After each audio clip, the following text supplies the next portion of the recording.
Sa ngalan ng Ama at ng Anak at ng Espiritu Santo. Diyos ay dapat parangalan ng banal niyang sambayanan. Sa daigdig, marami ang nag-uunahan. Para bang ang buhay ay isang paligsahang walang katapusan. Marami ang nagmimithi na makamit ang mataas na tungtungan. Palagi ang ipinipilit ang sarili sa pangunahing upuan. Sa bilis at dahas ng ganitong kaugalian, ang tao'y walang kamalayan na mayroon na siyang natatapakan. Sa kanyang pagmamadali ay hindi niya nakikita.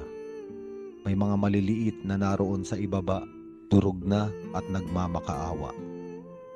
Sa isang banda, nasasaksihan din natin, marami ang nakarating na sa pinakamataas na lugar na mithiin. Ngunit kasindak-sindak, isang malaking katanungan.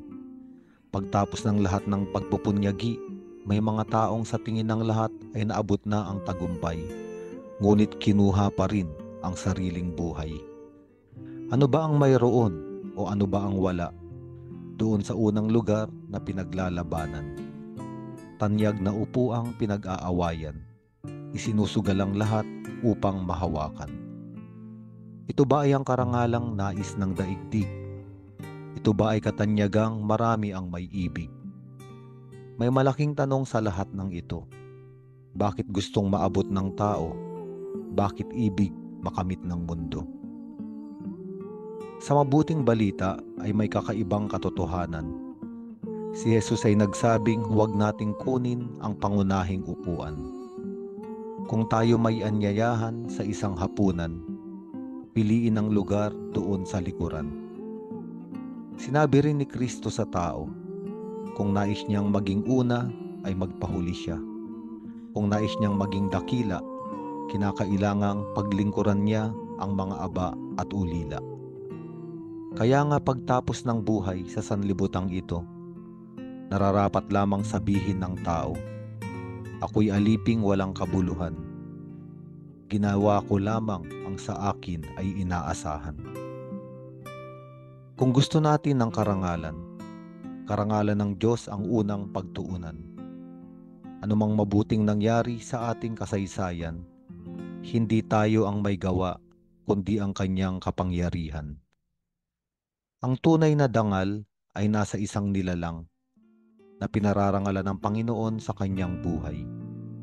Isang taong hindi nais dakilain ng iba at ipinapatungkulang lahat ng papuri hindi sa sarili, kundi sa may likha.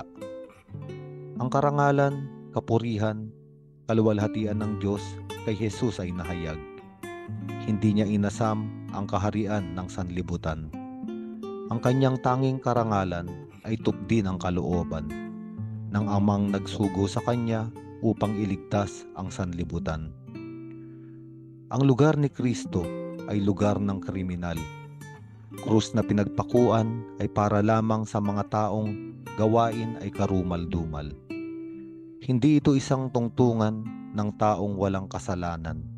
Ito ay kinasasadlakan ng mga walang kaluluwang tulisan. Ngunit sa krus, ipinagdangal ni Jesus ang pag-ibig ng Diyos. Siya ay namatay upang ang tao sa salay matubos. Buong sanlibutan ay dinatnan ng kaligtasan. Sangkatauhang walang dangal dahil sa kamalian ay dinamitan muli ng mukha ng Diyos ng kanyang wangis at larawan. Ito ang tunay na karangalan. Ipakita sa ating buhay na tayo ay mga anak na tinubos ng Diyos mula sa kamatayan.